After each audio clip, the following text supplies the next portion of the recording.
Reyna Suabi. Oh, sa'yo.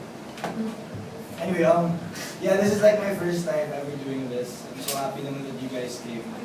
Kasi ever since nung start pa lang, you guys were there for me na kaagad. Hindi pa ako...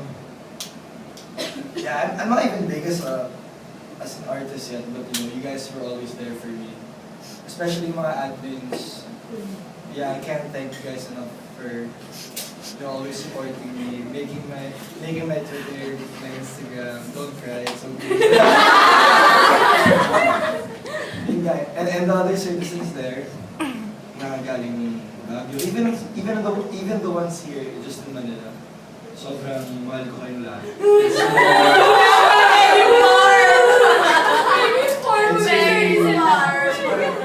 I'm not really used to this. And I just want to tell you guys, so thank you for everything.